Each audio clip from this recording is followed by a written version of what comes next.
Bismillahirrahmanirrahim. Assalamualaikum warahmatullahi wabarakatuh. Waalaikumsalam warahmatullahi wabarakatuh. Oke, izinkan saya share screen. Oke, ini cepat aja ya. Karena kebetulan tadi dari pagi sampai jam 5 sampai setengah 6 tadi bisa ada seminar ya. Full dari jam 7 sampai setengah 6. Masuk kita ke pertemuan 13. Artinya kurang dua pertemuan lagi. Dua pertemuan itu nanti, ntar saya go kalender dulu ya. Ketemu hari libur nggak ya? Kalender. Oh enggak ya. Minggu depan tanggal 22, 14, minggu depannya 29. Liburnya itu tanggal 31 ya, tanggal 31 dan 1 Januari tahun baru. Nggak ketemu tanggal merah. Jadi ini pertemuan ke-13. Tinggal dua pertemuan lagi untuk TS-nya, UAS-nya. Di pertemuan 13 ini saya akan membahas tentang Google Collapse. Google Collapse itu apa? Nah, ini implementasi dari cloud computing ya. Cloud computing itu istilahnya apa sih? Cloud itu awan, computing itu komputer yang berada di awan. Maksudnya apa? Google Google Google itu sebuah perusahaan yang yang mengimplementasikan dan menyediakan beberapa aplikasi secara cloud gitu ya. Contohnya apa? Contohnya Google Drive. Kita bisa menyimpan dulu. Nah, ini ada, Gong, piara kucing tuh kayak gini. saya mute dulu. Dulu sebelum ada istilah Google Drive gitu ya, sebelum muncul Google Drive, kita sering zaman saya gitu ya masih menggunakan CD, masih dulu itu kalau ngumpulin tugas, nggak tahu sekarang ya. Kalau dulu kalau skripsi itu harus ngumpulin dalam bentuk CD juga ya. Jadi CD, skripsinya itu di burning, dimasukkan ke dalam CD, dikumpulkan gitu ya untuk soft file-nya. Kenapa? Ya kalau belum banyak itu yang menggunakan draft gitu ya. Kalau pengen minda-minda, ngopi tugas dan lain sebagainya, harus ngopi pakai flash disk gitu ya. USB. Makanya dulu banyak sekali virus yang bisa nyebar lewat USB gitu ya.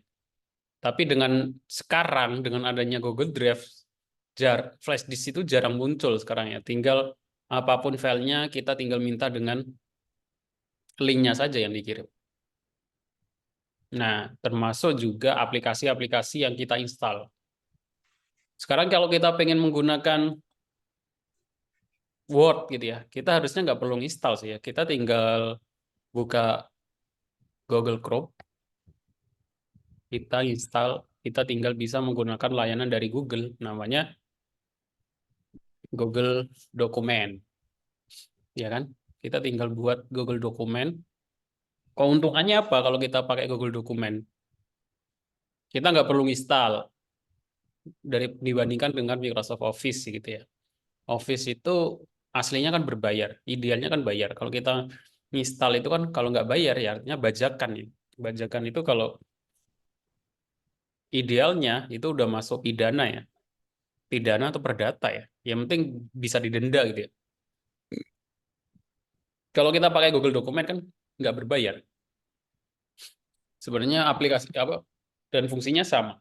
Bahkan banyak untungnya gitu. Pertama lebih ringan otomatis. Untuk komputer yang RAM-nya kecil hanya idealnya cuma mengandalkan Google Chrome gitu. Terus keuntungannya adalah kalau saya lebih suka kadang pakai Google Dokumen, kita bisa autocorrect gitu ya. Kalau kita tipe-tipe ya, saya nulis buku, terus buki gitu ya. Harusnya sih biasanya dikasih saran autocorrect. Nah, apa ya yang kata kerja aja. Menyapu, tipe menjadi menyapu.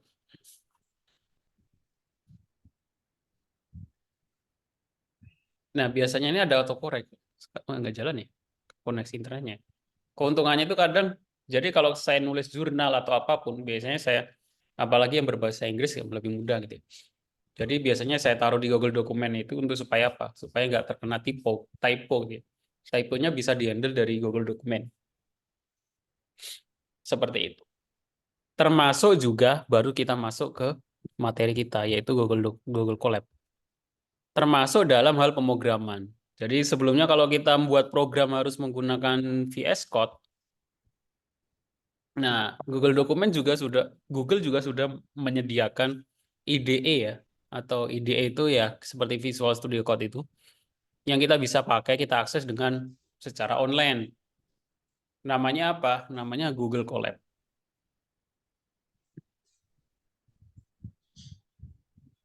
Google Colab ini basisnya dengan Python. Jadi kita buka sama seperti kita buka Google Drive, Open Colab.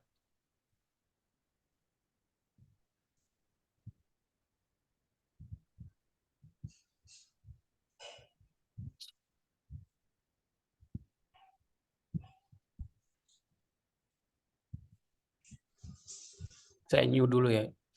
New notebook. Istilahnya notebook. Jadi Google Colab itu apa? Google Colab itu menggunakan bahasa pemrograman Python yang kita bisa pakai dan kita bisa kolaborasi dengan orang lain. Kodenya kita bisa share, kita bisa running, kita bisa tulis program secara online berbasis Chrome seperti Google Documents dan Google Spreadsheet gitu ya.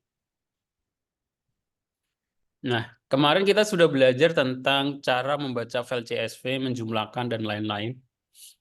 Keuntungannya apa? Keuntungannya salah satunya adalah cara seperti ini. Ini ada pertanyaan di Twitter gitu ya. Ada yang nge-share. Cara ngefilter gini gimana ya? Jadi misal umur 25 tahun ada sekian, umur 65 ada sekian. Ini juga jadi referensi tugas UAS nanti akan seperti ini. Nanti UAS adalah saya kasih data, terus tampilkan beberapa pertanyaan berdasarkan apa gitu ya, berdasarkan yang sudah ditentukan di soal. Contohnya di sini ada data, saya lihat ini sih data BPJS, anggota BPJS. Kemudian di sini ada nama, NIM, nama NIK, alamat, terus umur, jenis kelamin, BPJS. Nah, kalau ada tugas bagaimana menjumlahkan misal gitu ya, yang umurnya 25 tahun gitu, yang umurnya di antara 1 sampai 10 gitu. Di Excel aja ada pertanyaan. Nah, ini juga bisa diselesaikan dengan Python dengan sangat mudah. Harusnya sih bisa seperti kemarin ya. Where lebih besar umur sama dengan sekian. Nanti kita bahas di pertemuan selanjutnya. Pandangannya untuk UTS seperti ini saja. Nah, pengenalan Google Colabs. Seperti Google Drive, Google Dokumen dan sebagainya, Google Colab adalah salah satu produk Google berbasis cloud atau berbasis awan yang bisa kita gunakan secara gratis. Perbedaannya adalah Google Colab dibuat khusus untuk para programmer atau researcher, peneliti, yang mungkin kesulitan untuk mendapatkan akses komputer dengan spek tinggi. Google Colab adalah coding environment atau IDE ya, Integrated Development Environment. Bahasa pemrograman Python dengan format notebook, mirip dengan Jupyter Notebook. Atau dengan kata lain, Google akan seakan meminjami kita komputer secara gratis untuk membuat program oleh Google. Manfaatnya apa? Manfaatnya yang pertama, free GPU. GPU itu apa? Google Colab memudahkan kita untuk menjalankan program pada komputer dengan spek tinggi. GPU Tesla, RAM 12 GB, disk 300 GB yang masih bisa sambung dengan Google Drive. Jadi GPU itu seperti CPU ya. Kalau GPU itu graphical process unit. Yang biasanya kita proses untuk program. Terus collaborate. Keuntungan keduanya collaborate. Maksudnya apa? Bisa berkolaborasi. Sama seperti Google Dokumen. Kalau kita ngerjakan tugas pakai Microsoft Word, kita gak akan bisa berkolaborasi. Ya. Misalnya 3 orang ngerjain bareng-bareng di file yang sama gak akan bisa. Berbeda kalau kita menggunakan Google Dokumen. Terus kita share linknya, orang lain bisa ngedit, kita bisa bareng-bareng ngerjain. Bisa berkolaborasi. Mudah berintegrasi. Google Colab terbilang sangat fasih dalam hal integrasi. Kita dengan mudah menghubungkan Google Colab dengan Jupyter Notebook di komputer kita. Terintegrasi dengan komputer yang ada di komputer kita. Fleksibel, salah satu yang saya favoritkan adalah kita bisa dengan mudah merunning deep learning program via HP ya, karena pada dasarnya Google Colab hanya perlu running di web browser. Fleksibel artinya apa? Kita bisa akses dari mana saja. Jadi nggak perlu bawa-bawa flash disk kemana-mana ya. Jadi saya kalau ada tugas, kalau ada apapun itu yang saya rasa kita harus ngerjainnya di mana saja, ya kita taruh di cloud aja. Jadi yang penting kalau kita hafal user dan passwordnya, kita nggak perlu takut bawa hard disk, bawa flash disk kemana-mana, bawa data kemana-mana. Yang penting ada komputer, connect internet, kita bisa akses file kita. Nah, ini juga dibiasakan ya. Jangan sampai yang terjadi biasanya mahasiswa tugas akhir atau skripsinya gitu ya, di backup. Backupnya jangan di flash disk ya. Backup itu di cloud, di Google Drive. Itu yang paling penting. Jadi nggak ada lagi kejadian, walaupun ini biasanya kadang jadi alasan mahasiswa atau nggak tahu beneran atau enggak ya. Kadang alasan mahasiswa laporan skripsinya hilang gitu ya. Laporan skripsinya ke delete atau laporan skripsinya di komputernya nggak bisa nyala, hard disknya rusak gitu ya. Kadang ada yang beralasan seperti itu. Supaya nggak terjadi seperti itu ya, itu bagian dari pencegahan sih. Dalam dunia kerja juga harus dipikirkan seperti itu ya. Data di bank, data di KPU itu kan nggak mungkin hilang. Walaupun nanti tiba-tiba ada kebakaran datanya, nggak bisa dijadikan alasan bahwa gedungnya kebakaran, datanya hilang. Nggak bisa ya. Harus ada preventif. Harus ada namanya pencegahan. Apa ya, disaster istilahnya kalau dalam komputer itu. Ya, ada disasternya lupa saya. Ya, ini pencegahan ya. Caranya apa ya? Di backup.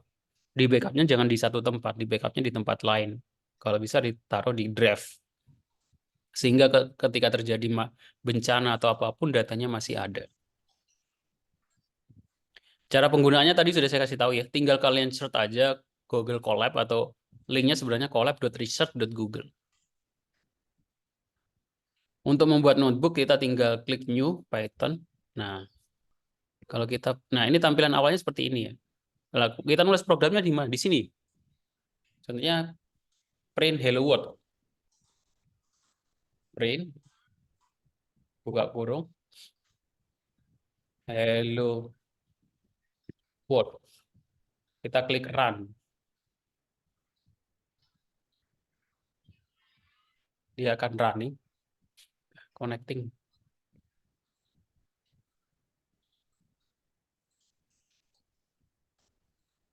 Kenapa lama? Apa koneksi internet? Nah, hello world. Gitu ya. Kalau pengen kode baru, kita tinggal tulis kode baru. Kalau saya pengen install Pandas, tinggal pip install Pandas. Dia akan install Pandas ya, seperti yang kita pelajari di sebelumnya. Jadi kodenya kita taruh di sini. Bentar, ini ada yang soundnya bersuara. Nah, kodenya bisa kita taruh di sini. Kemudian ini kita bisa share seperti Google Dokumen ya. Kita bisa share sehingga orang lain bisa membaca kode kita dan mencoba kode kita ya. Jadi kalau kita share linknya, orang lain juga bisa mengakses. Nah, seperti ini.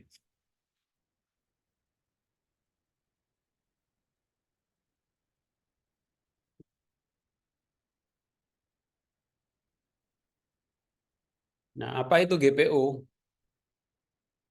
GPU adalah prosesor yang terdiri dari banyak inti yang lebih kecil dan lebih khusus dengan bekerja yang mengikuti tentang blockchain Bitcoin pasti paham ya GPU. GPU itu dipakai oleh miner, penambang Bitcoin, karena komputer bekerja dengan GPU untuk proses mendapatkan kunci blockchain. Jadi dalam blockchain itu yang mungkin belum paham ya, udah istilahnya kan blockchain. Blockchain itu chain itu cincin ya. Jadi antara blok, setiap transaksi itu ngebuka blok baru. Nah, antara blok itu terhubung dengan fungsi hash. Nah, kriptografi gitu ya. Fungsi hash itu, nah, Miner itu mencari kunci hash yang cocok dan itu menggunakan GPU prosesnya. Dengan bekerja sama inti menghadirkan performa luar biasa sehingga proses. Makanya Kak, dengan ramenya blockchain 2 tahun, 3 tahun, 4 tahun kemarin, harga VGA ya, GPU itu dia didapatkan dari VGA, Virtual Graphic Card. VGA, Virtual Graphics, hanya apa ya? Bentar, saya lupa. Kepanjangan GPA. VGA, Virtual Graphic Adapter. Jadi kalau CPU itu hanya proses saja ketika komputer, tapi GPU itu lebih dari proses yang digunakan untuk memproses data. Nah, dengan Google Colab kita disediakan, dipinjemin GPU oleh Google. Pengaturannya itu di menu GPU, notebook setting. Mau pakai GPU atau TPU. Nah, kalau kita ingin install, tinggal pip install sama. Nah, selanjutnya kalau kita ingin ngupload file atau membaca file CSV gitu ya. Contohnya saya ingin membaca file CSV. Caranya bagaimana? Nah, caranya kita harus mengkonekkan Google Colab ini dengan Google Drive. Jadi ini satu akun ya. Kalau ini akun saya, berarti yang connect di sini adalah Google Drive saya. Biasanya di Drive ini. Sampel data. Ini belum udah connect belum?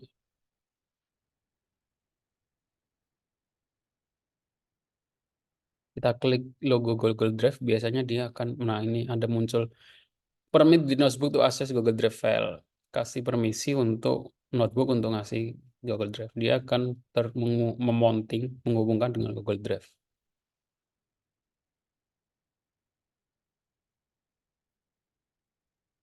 Nah, ini kebaca file Drive.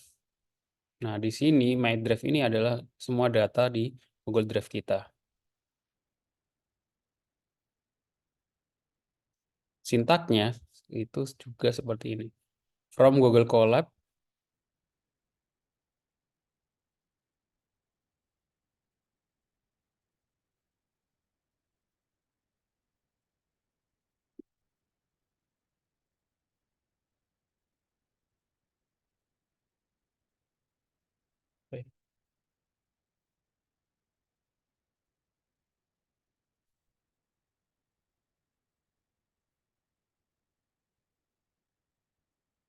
nggak bisa dipaste. Paste. Saya akan contoh yang udah aja. Ini ya, contohnya. From Google Colab, import drive, drive mount, content drive. Ini kita jalankan dulu. Sintak ini gunanya apa? Sintak ini gunanya untuk menghubungkan notebook kita yang ada di sini dengan Google Colab, dengan Google Drive. Jadi nanti kita tinggal ngupload file CSV-nya ke drive kita, terus kita bacanya dengan content drive di sini. Saya mau ngasih contoh sih sebenarnya, tapi belum sempat karena tadi selesai seminar jam 5:30, langsung azan maghrib. Belum sempat ngasih contoh. Mungkin minggu depan ketika offline. Sehingga nanti kita bisa membaca file CSV di sini, menampilkan datanya di sini. Oke. Sampai di sini mungkin ada pertanyaan?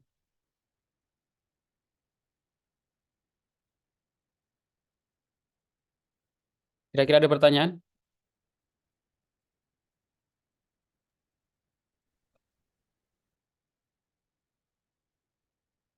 Nggak ada?